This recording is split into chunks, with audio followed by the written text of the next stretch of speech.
just cresting the hill now so we can take that top gear.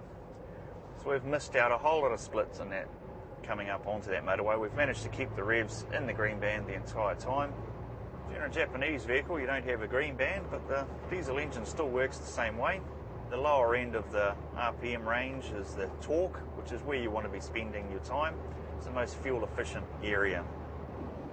The higher end is your power end, which people associate with going quicker, but in actual fact it's not the case, and it uses a lot more fuel. So here's a good example where we can bring on cruise control. We've got a vehicle in front of us, we're just matching his speed. We're using cruise control because it's the most efficient way of travelling, because your foot doesn't vibrate on the throttle, which is just little incremental amounts of fuel going into the engine. It all adds up at the end of the trip. Of course, cruise control doesn't have eyes, so we need to tell it what's going on. It's going to back the cruise control off a touch at the moment because we can't see over that crest. Now that we can, we know that we're good to go. Vehicles are all free flowing. So we're fine. That was a very efficient run. So we're going to be turning right at this roundabout. Obviously important to indicate our intentions, anticipating that this guy is going to be coming through, just managing to keep those wheels rolling.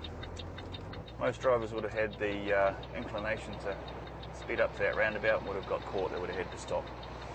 Obviously we need to indicate our exit off the roundabout. Everybody else know what we're doing.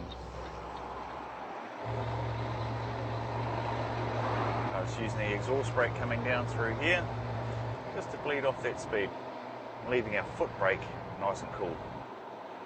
Now we've got some roadworks that we're coming up to see the signs. We can see some vehicles over in the distance stopped going the other way.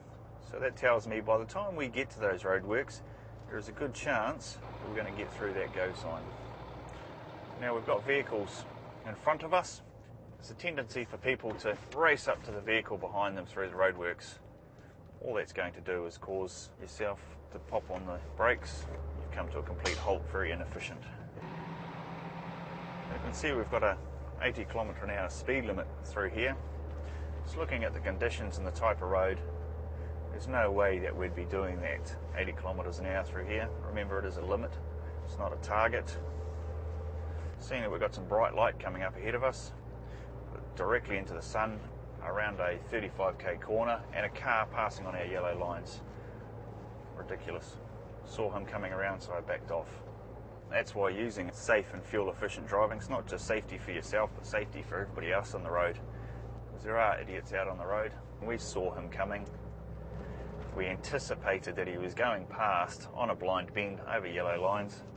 So we backed off. We gave him room to get round clearly. If there was another vehicle coming around and we hadn't seen that, then we would have all been in a very sticky situation.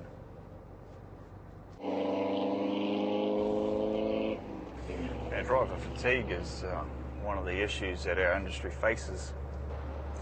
Several reasons for fatigue. Obviously, we've got long work hours, driving when you'd normally be sleeping, not getting enough sleep. A driver's driving fatigued is like a drunk driver. They don't make very good decisions. All those things can be lethal. The trick is to get plenty of rest, eat healthy, drink lots of water, reduce the fatigue so you're an alert driver.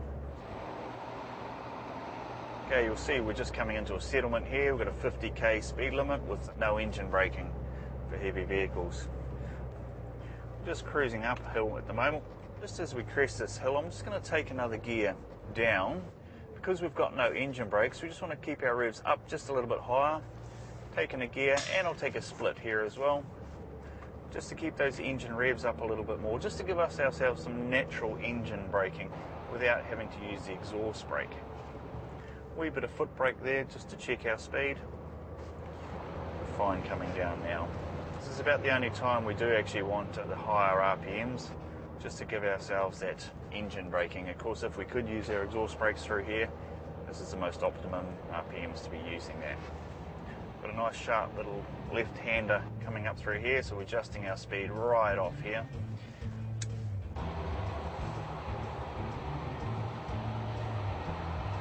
nice and tight on the corner.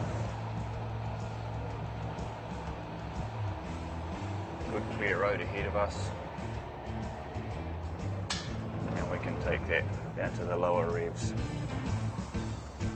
We can see we've got an intersection well ahead of us. It's a green light. It could well be an amber light by the time we get to it. So we're planning to go through those, but preparing for that light change.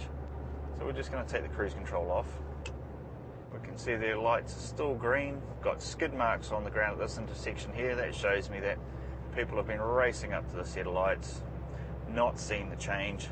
Of course, had to slam on the brakes. Not good for fuel efficiency, not good for safety, and of course wears out your brakes a lot quicker.